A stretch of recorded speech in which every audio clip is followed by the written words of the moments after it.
difficult to pick up the players after that? Yeah, I mean, listen, you're always going to go through that in football, highs and lows. You know, I take your point, 2 defeats. I mean, it was 0-0 after 120 minutes. We got knocked out of the cup, which was a blow. I mean, the last 3 away performances have been decent. You know, one at Ross County, got a great point at Celtic Park. And, you know, over the piece, 120 minutes against Hamilton, you know, we had the chances to win the game and to progress. We didn't.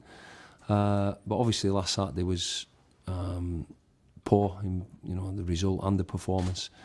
I've watched it 2 or 3 times now, and it's obviously it don't get any better. But you know, we give away 2, you know, individual errors which you can't compensate for. You know, for a manager as a team when that happens, and then a dubious penalty.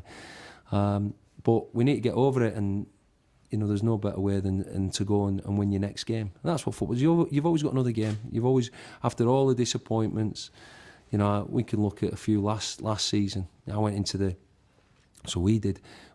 split last year. We had a terrific 3-3 with Celtic out here. Scored in the last minute, great game. Went up to Tannadice midweek and got beat 5-1. And with 3 games to go, everyone were, you know, that end of the, you know, you can never bounce back. And we went and won his last 3 games and ended up finishing remarkably second with the points total we got. So there's always other games. You can't afford to feel sorry for yourself. That's been the message this week. The players have worked hard. The one good plus from us, I mean, last week, you know, when it's derby games like that and you're under the caution, you're coming at 2-0 down, that's when you need your captains and your leaders. And unfortunately, last week, we, you know, Lasley missing, Hamill's vice captain, McManus, who would be the 3rd captain, has to come off at half time. You know, without Vigors and O'Brien as well. So all them are back in contention, which is pleasing, which makes us stronger. But we've got to start now getting We've swapped systems. I mean, I'll take responsibility for last week and the fact that we changed it because we had to do through injuries. In the certain games, you know, went to Celtic and you know, played really well. You know, good shape about us, etc. But we've got to find a system that suits us. Not only suits us, but we've got to get consistency of selection, and you get that 2 ways. You get it by having, you know, hopefully injury free, and also, you know, individual players playing at a good level. And we've had that over the seasons, and hopefully we can get back to that soon. You said there that your last 3 away performances have actually been quite good. Yeah. Do you feel you're almost more comfortable away from home?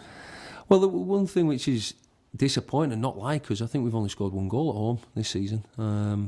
You know, having said that, you look back to the Hamilton game, and whatever you say about it, the first 15 minutes, we have 5 outstanding chances. I mean, how we never scored, you know, 2, let alone 1 goal in that 15-minute period. Couple of good saves, a bit of unluckiness, missing the target with, you know, sort of open goals headers. So the home, it's been like that since I've been here. The home form up to Christmas, I don't know what it is, and then we seem to go on a great run and score loads of goals after Christmas. But it seems to be the case this season as well. But at the moment, there's no doubt about it. Away performances have been better than home, and we need to put in another good one tomorrow. Is it fair to say that some of your kind of forward players, you know, attacking midfielders as well, have still to really get going yet? Is that something you've been working on? I don't think there's a doubt about that. I mean, I know, you know, Big Sutty's managed to get a couple of goals. Viggs has chipped in with 1 at Lawsy in the cup, but we've not been scoring. And we've not been creating as much. But as I say, certainly in the last 2 games, the cup game, you know, we hit the post and the bar. As I said before, there's always a fine line between success and failure. Inside 5 seconds, we hit the post and the bar.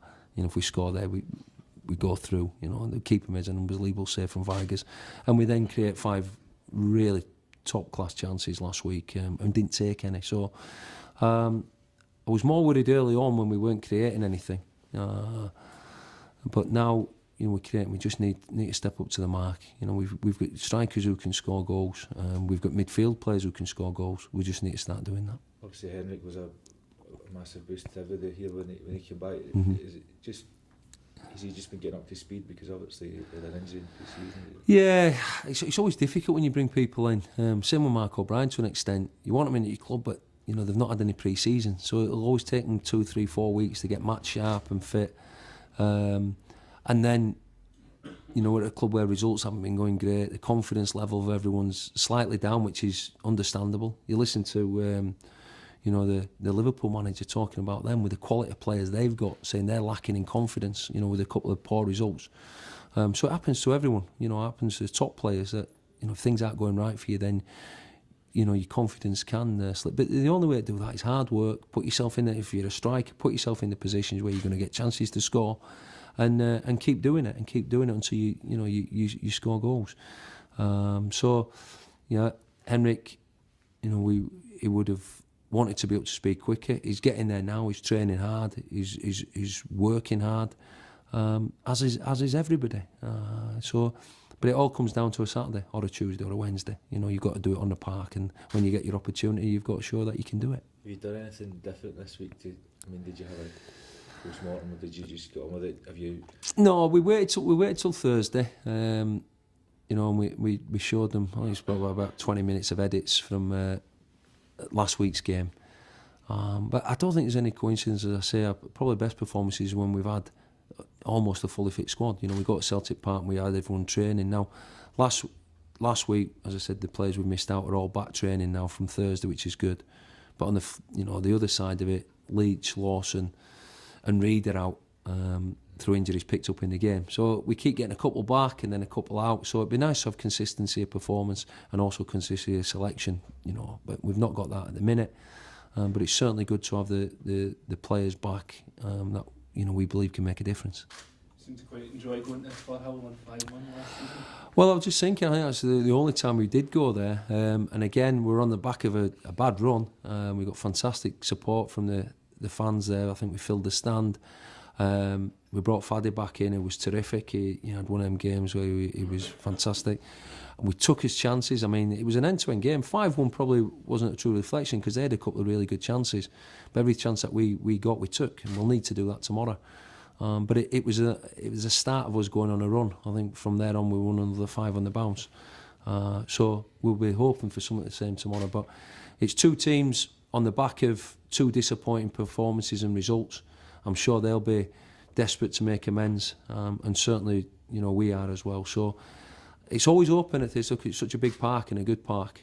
They've got good players on the day. They're a match for anyone, like we are on his day. We just need to get more consistent and make sure we start having, you know, good days. After this game against Partick, of course, is the international break, and you go away with Scotland. The last international break, you came back and got 2 good results against Ross County and Celtic. Does that help your team, and also does that all help you clear your mind as a manager if things perhaps aren't going as well? Well, it's funny because last time you always want to go into the international break with a win behind you if you can, and we lost the goal in the last minute to St Johnstone here before we went to the international break.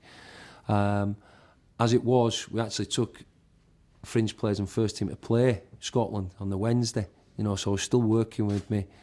You know, I remember Gordon saying to me, "What do you think?" And I was talking about Motherwell rather than Scotland. I should have been focusing on Scotland. But so we saw him in that, and there's no doubt about it. When I go with Scotland, I see things and learn things. You know, I remember going to Norway last season with Scotland, and we drew 2 each.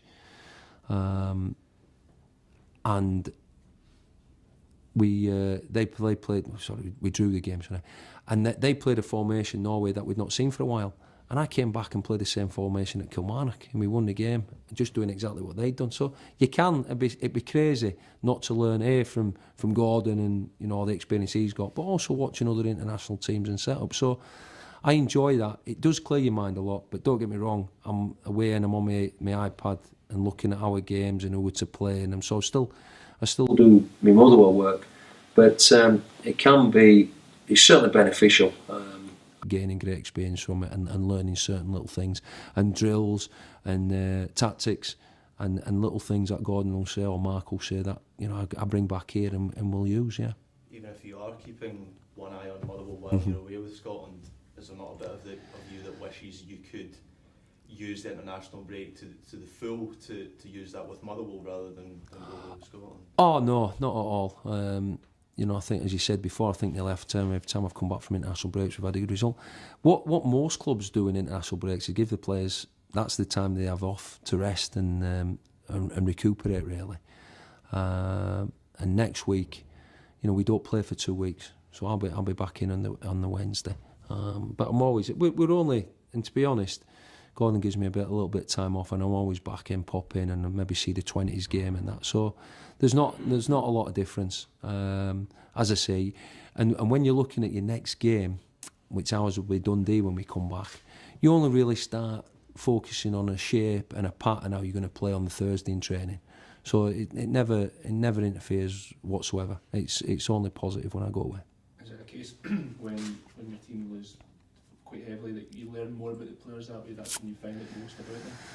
Well, you see, if you can bounce back, as I say, you can look into everything last week. Hamilton were far better side. They're playing with the confidence, and rightly so. With the run, they've only lost 1 game this season, and they were on a winning streak from last season. And confidence is massive in football, and you take that winning mentality, and you just believe that you're going to win. But we can't legislate for the 2 individual errors we give goals to them, even though they were better than us in the first half. Our chances straight after half time, the 5 chances were far better than any chances they had in the game, but we didn't take them. So, yeah, we'll be looking for a reaction tomorrow. I think we're honest, we're always open and honest with players as a staff, and they're open and honest as well. And they knew they let themselves down last week, let the supporters down, and as a group, we let people down. So we've now got to show, which we've done over the year after year after year after we've had bad performance and bad results, we've shown that we've got the spirit, the determination, the desire, which I know we've got in that dressing room to bounce back. Looking to the Welsh society, just a question on that. They need to make the 800,000 mark, I think, by the end of November. How crucial a time is this for the club on and off the pitch? Well, the Welsh Society's been trying to get up and running for a few years now, and I've got to say, we go to the meetings and things like that. My focus at the moment is on the football park. I think one sort of disappointing thing, and I've said this across the board in Scotland, be it Inverness, be it St Johnstone, be it Hamilton at the moment, certainly be it us. These clubs couldn't have done any more in the last couple of years, and yet the attendances are still falling. So something in the broad aspect has to be done. You look at Hamilton top of the league, but the crowds aren't improving. St Johnstone won a trophy cup final last year. Inverness had a fantastic run to the final and still getting below 3,000. So off the field, it's always a challenge at clubs like ours. Obviously, if results on the park and success on the park is far better to help things what are going off the park, the Welsh Society, etc. But we've had success, or relative success, in where we've finished and winning games in the last 3 seasons, and we've not really seen a great upturn. So, I don't think the club can do any more. Obviously, at this moment in time, the performance on the park are not good enough, but we need to look at that. And I look at that. I lead the Welsh Society and the running of the football club to obviously people far brighter than myself. I've got to focus on what we do on the park.